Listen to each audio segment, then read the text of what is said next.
ನೀವು ಮೀನು ಪ್ರಿಯರೇ? ಮೀನು ಖರೀದಿಸುವಾಗ ತಾಜಾ ಮೀನು ಗುರುತಿಸುವುದು ಹೇಗೆ?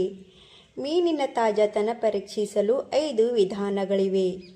ಮಳೆಗಾಲದಲ್ಲಿ ತಾಜಾ ಮೀನು ಸಿಗುವುದು ದುಸ್ತರವಾದರೂ ಇರುವುದರಲ್ಲಿಯೇ ಸಾಧ್ಯವಾದಷ್ಟು ಫ್ರೆಶ್ ಆಗಿರುವ ಮೀನುಗಳನ್ನೇ ಅಡುಗೆಗೆ ಬಳಸಿ. ಯಾಕೆಂದರೆ ಈ ಸಮಯದಲ್ಲಿ ಮಳೆ ಮತ್ತು ಹೆಚ್ಚಿನ ತೇವಾಂಶದ ಕಾರಣದಿಂದ ಮೀನು ಬೇಗನೆ ತನ್ನ ತಾಜಾತನ ಕಳೆದುಕೊಂಡು ಅದರಿಂದ ಮಾಡಿದ ಖಾದ್ಯ ರುಚಿಗೆಡುವ ಸಾಧ್ಯತೆ ಇರುತ್ತದೆ. ಮೀನಿನ ತಾಜಾತನ ಪರೀಕ್ಷಿಸಲು 5 ವಿಧಾನಗಳಿವೆ. 1. ಅದರ ವಾಸನೆ ಪರಿಶೀಲಿಸಿ. ತಾಜಾ ಮೀನಿನಿಂದ ಸಮುದ್ರದ ಉಪ್ಪು ನೀರಿನ ವಾಸನೆ ಬರುತ್ತದೆ. ಕಟು ವಾಸನೆ ಬೀರುವ ಮೀನನ್ನು ಅಡುಗೆಗೆ ಉಪಯೋಗಿಸಬೇಡಿ.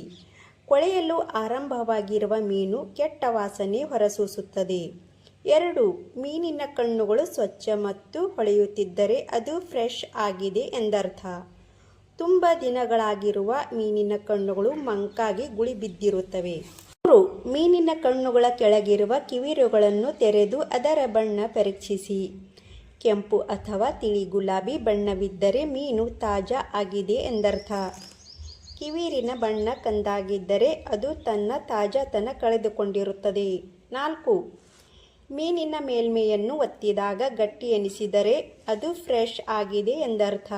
ಒತ್ತಿದಷ್ಟು ಒಳಹೋಗುವ ಮೇಲ್ಮೆಯ ಮೀನನ್ನು ಬಳಸಬೇಡಿ. 5. ಮೀನಿನ ಹೋಳುಗಳ ಅಂಚುಗಳನ್ನು ಪರಿಶೀಲಿಸಿ. ಅಂಚು ತೇವಾಂಶಭರಿತವಾಗಿ ಹೊಳೆಯುತ್ತಿದ್ದರೆ ತಾಜಾ ಆಗಿರುತ್ತದೆ.